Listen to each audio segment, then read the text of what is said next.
Welcome back, Wise Women Forward listeners. Today's guest is Dr. Debs Eastwood, a medical doctor, anesthetist, wellness educator, and founder of Your Wellness on Tap. Through her work and her visionary Sage Health Institute, Debs is helping people reclaim vitality by blending modern science with the wisdom of the body. Like wise women, she challenges the idea that aging is decline and instead invites us to see it as a path to greater health, resilience, and leadership. Welcome, Debs. Thank you so much for being with us. Oh, thank you, Dominique. It's my absolute pleasure to be here. So I know that you either just had a big change in your life or it's upcoming because you're leaving your uh, kind of the base anesthetist position that you've had for a long time. And you are moving on to Wellness on Tap and Sage full time. So tell us why the decision to leave and to change up. Okay, so I've worked in the NHS for nearly 20 years now, in my role in anesthetics. And it was last Friday that I took what's called partial retirement. Mm. The universe is telling me there's still something to learn from staying there in a much reduced capacity, 1 day a week. Whoop, whoop. Not that I'm happy about that at all. Um, for a little while longer. So I trust the universe. I trust my gut. I wouldn't have said that a few years ago. I am a very different person to what I was 5 or 6 years ago, for the better, I Mm. believe. Um, so yeah, that is definitely changing. I'm leaving it because there's a variety of reasons. Some within the NHS, in that it has just become so protocolized and so driven by managers with no clinical experience whatsoever, Mm. trying to tell me what to do and how to do it. And anybody that knows anything about anesthetics will know that it is obviously a very science-driven speciality at its core, but the practice of it is very much more an art form. I could be given the same medications as another anaesthetist, and my anesthetic for that very same patient would be completely different to somebody else's. And mine wouldn't work for them, and vice versa. Therein lies the art. And to have that stifled is not something I'm comfortable with. I'm very humbled and I feel very privileged to have been able to have done what I do for as long as I have. It's an incredible role to hold. Patients literally putting their lives in your hands on a day-to-day basis, um, and having the knowledge and training to care for them and look after them is something that will always mean a lot to me. But since losing my little brother, 5 years ago, this summer, 5 years ago, next month, um, things really started to change for me. I wouldn't necessarily have described myself as a spiritual person before then because I didn't have the terminology that I have now. Um, I knew 7 years ago, so a couple of years before he passed, that things had to change for me.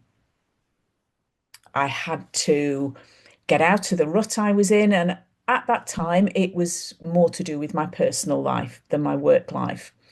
But obviously, these things are intertwined, aren't they? They're never completely separate. And so I set upon the path to do that. And interestingly, one thing that really shines the light for me is that during that time, I focused on moving house. That was something that I broke some habits and some cycles. They needed closing, Dominique. I needed to get rid of those. And so I well and truly closed them and focused on something different. And when I moved into my new house, people that had known me for 30 years or more, come round to visit like they do, come and have a look, welcome to your new home, etc. And they'd say, "Oh, I didn't know you liked things like this, Debs," because I'd got quite a bit of new furniture. I left a load there for the young couple that were just starting out, and had nothing. And my reply to my friends was, I didn't know either. I didn't know that I liked these things because I was finally starting to learn about me. Well, Up until that, because up until that point, I didn't even know what I didn't know. it sounds like you took the listening because yes, anesthetics is highly chemistry, biological, formulas driven. But as you said, it's listening because every body is affected differently and differently at different times. So you come in with a formula, but then you have to listen to what's going on and how it's happening. And you were listening on the outside to others, and you started listening inside, correct? Correct. That's a beautiful, eloquent way of putting it. And it was cemented even more a couple of years later with my little brother. So he passed at the age of 53, a couple of weeks after he'd had his 53rd birthday on a central London intensive care unit. So he'd been there for 6 weeks. Um, Now, intensive care units are something that, as an anaesthetist, I am very familiar with. Um, they're not places I enjoy working and haven't done since he passed. I can't physically go. I've tried, but I can't physically go back on and work them anymore. It's too traumatizing. Um, but I was familiar with what happened and the environment. And so when he got admitted onto there, I said to the doctor that came to admit him, thank goodness for that. And she looked at me and I said, somebody's finally taking appropriate notice of what's going on. He's been blue lighted into different hospitals 5 times and sent away Wow. What's blue without giving lighted? ambulance. Oh, So you got it. bee bar, Yeah, bee yeah. bar. Yep. Yep. Um, Thank you for making me No, I'm just translating explain. for the US market. That's all. Absolutely. Yes, that's something I'm The learning how English to will do as well. understand. Yes. Yeah. So 5 times before he was actually admitted and got all the tests and investigations that I was begging them to do. Because obviously this was during COVID times. Mm. And so hospitals were turning people away if they could. And they just weren't listening to him because he had been, up until that point, pretty fit and well. He was doing, and I don't know how he was doing this, these awful, in my mind, half marathon tough mudder events with like 200 obstacles on them. So he was pretty fit and well until he wasn't. Mm. Um, and I would be on a video call when the ambulances were arriving at his house. And I'd be saying, can you please, in your handover, tell him he needs this, this, this, this, this, this. Let me have a look at the ECG that you've just done. Interesting. That's not improved. You know, just anybody could have looked at that and compared it to a textbook ECG and said, wow, that's not normal. So, anyway, he got the appropriate medical treatment for the disease process that he had going on, which was multiple myeloma, which is bone cancer, bone Mm. marrow cancer. Um, and from that particular disease, he was cured. The problem was that he had obviously been struggling with this for about a year, it took before he was admitted. And so the disease process had proliferated so much that I'd said to him, there's something wrong with your heart or with your kidneys. I don't know what's causing it. All the proteins from this bone marrow had chucked off and landed in his heart and in his kidneys, and they were almost completely non-functional. He had 17% Wow. cardiac function left. That was the last reading before he passed. So I saw him sitting there getting this amazing treatment. And the acute care for him when he finally got in there was incredible. And that's what we need to keep. We need to keep that acute care because that is where the NHS shines. Care for the whole person. Oh my Mm. goodness. Just Yeah, no. the Just, healing, the preventative, and the curing. So once they come to a diagnosis, boom, they go in and everything's great. But how about, there's all the stuff around in the body. It all yeah, works together. precisely. And I just saw the rest of that, the rest of him just being ignored effectively. Mm. That's what started my journey. That's where it all truly began on the background of a couple of years of me starting to listen to me. So clearly that needed to happen. So I was ready Yeah. to receive this. And I started looking and I was like, so what else can I do? He was still with us on this intensive care unit. I'm like, well, what else can I do? Started looking on the internet and I'm like, oh my goodness me, what are all these different healing modalities that I'd never heard of? I'd heard of other things, homeopathy, and I knew about herbs and, various other things, but I didn't know anything about energy medicine. I didn't know anything about the light body. I was just, what is all of this? And can it help him? And are the people doing it any good? I had no clue and not enough time to help him. But that didn't put the fire out because finally, after all of these years, and at this point, I was in my late 50s. I was like, finally, my soul is ignited. Fantastic. I'm not just successful on paper, which I was before, very successful. I did a PhD in human stem cells before I went into medicine.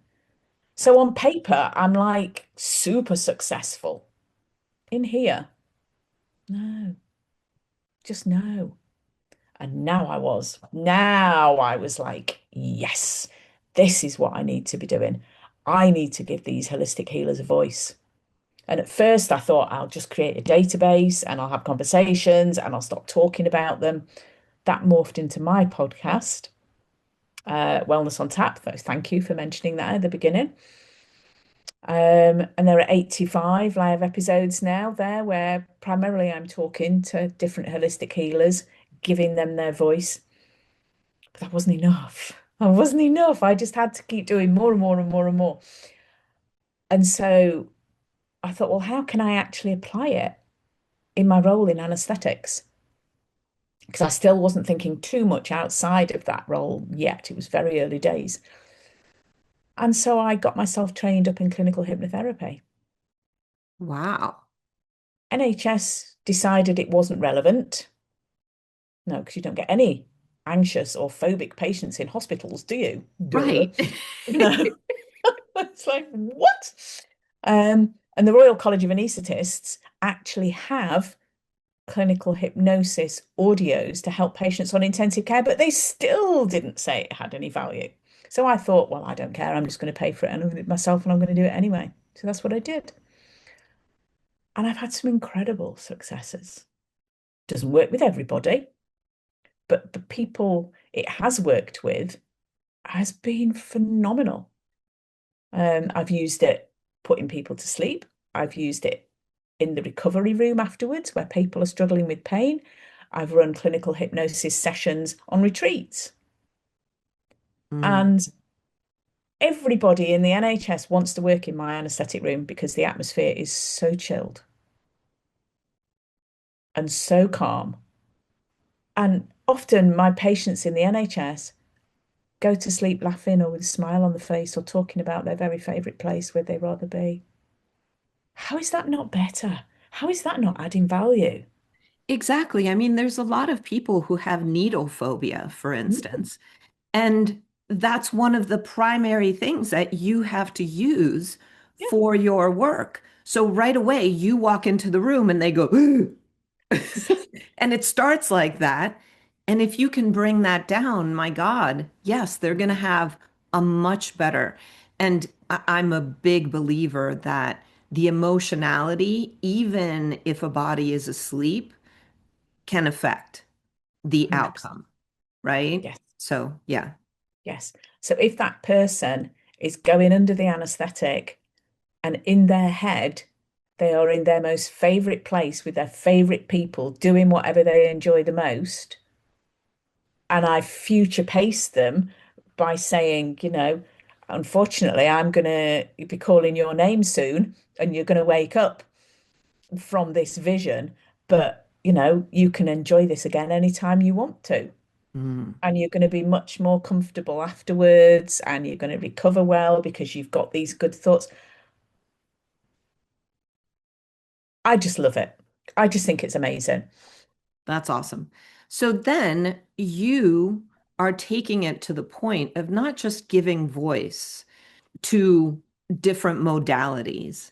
You've created a partnership where you're creating an online platform to present these modalities and have uh, patients able to use them, but also learn about them, right?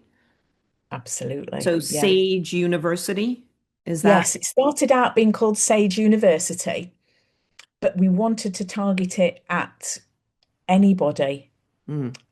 So we thought that might be a little lofty. It might put some people off. So we went for Sage Health Institute. And I can't help adding and university on the end. Well, So that's the double PhD or the can't PhD help plus myself. MD in you. Yeah, I can't help myself. But this truly is my passion. This is the epitome of everything that I've been working towards. And it allows me to put all of my life's experience into it to give the best for people. So, Sage, we want to target initially people that have posed questions such as, I've been to my doctor, I've had all the tests, but I still feel awful. And they say nothing's wrong. What can I do? Or they might be saying, well, I've been to the doctor with whatever symptom, and they just want to put me on another pill. Mm. I don't want that. I want to know why I'm getting these symptoms. I mean, there's a lot of people out there asking those questions and looking for alternatives to what traditional clinical medicine has to have. Because, I mean, certainly when I grew up here in the UK, if you got sick, you phoned your doctor, your GP, your community doctor. And, what they said went. And if you needed to go to the hospital, they would refer you to do that. And that was it. There was nothing else. It was blinkered and channeled.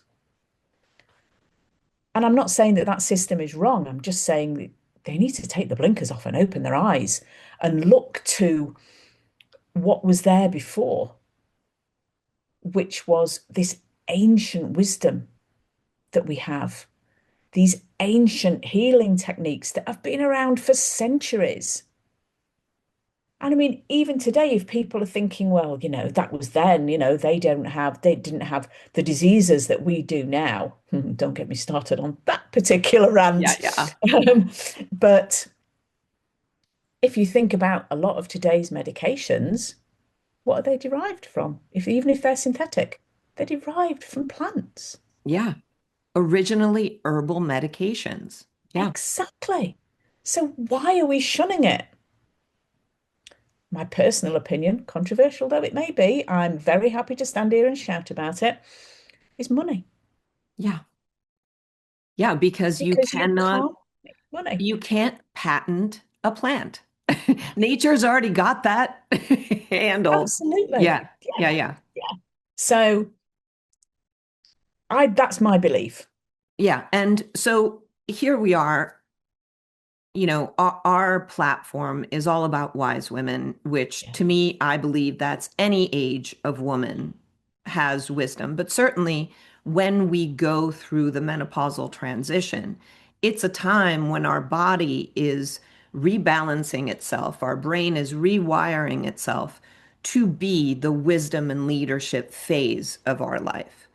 Yes. And that is something that we at least we're talking about the fact that we really haven't looked at that medicine and how to support women through that. And I'm happy to say that I'm going to be one of the founding people on the Yay! Sage Health Institute, speaking about all the natural things that you can do to support yourself through that transition.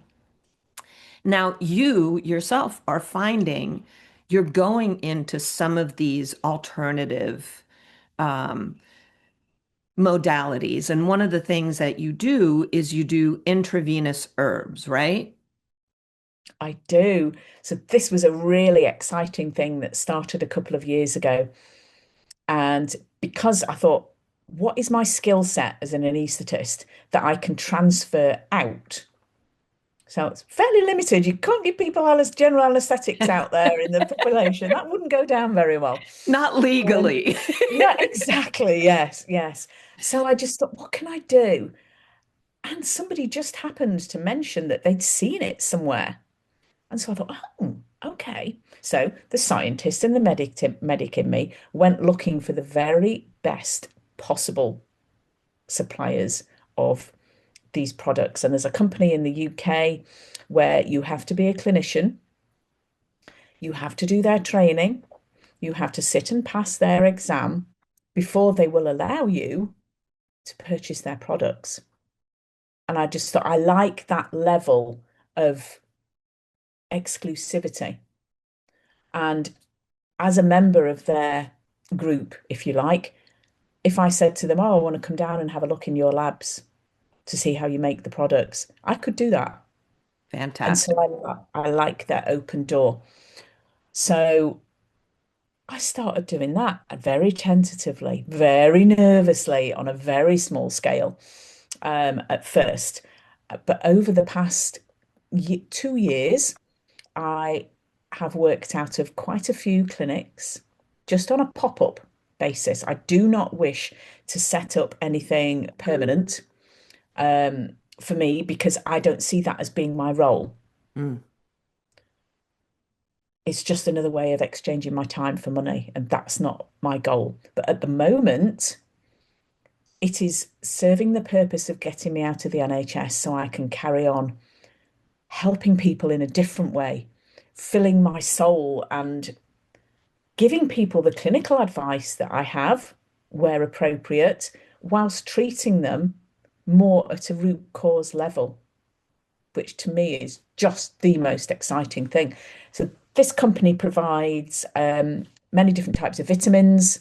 It provides amino acids, and it provides minerals. Some of them in some wonderful cocktails, all mixed together to help to try and target different pathologies that might be going on. But you can never say that I'm treating, and I could probably never call it pathology if I was doing that in an official capacity.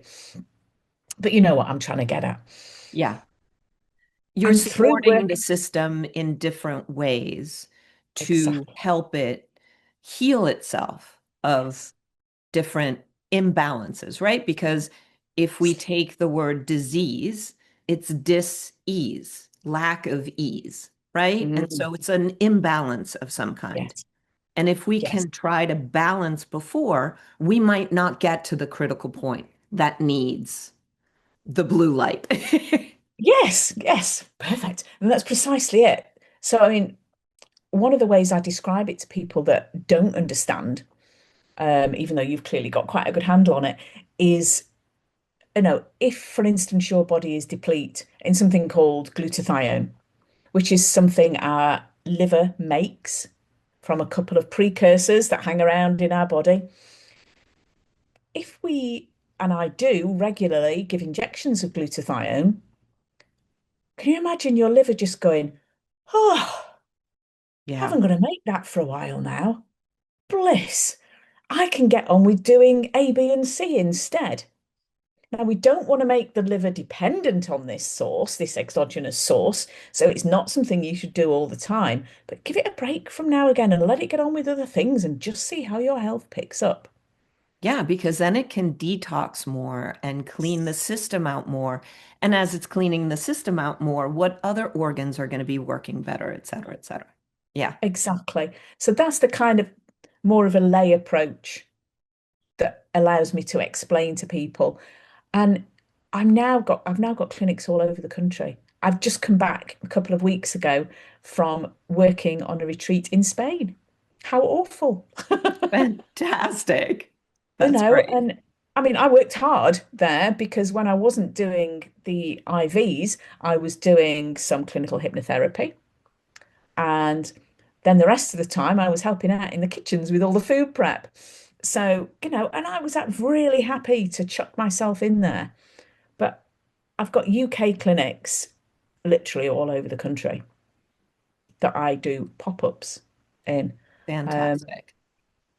because so long as I've got the right insurance and the right qualifications, both of which I have, and I work according to the regulations, I do not have to work in places that carry official CQC regulation, which I would have to if I set up my own premises.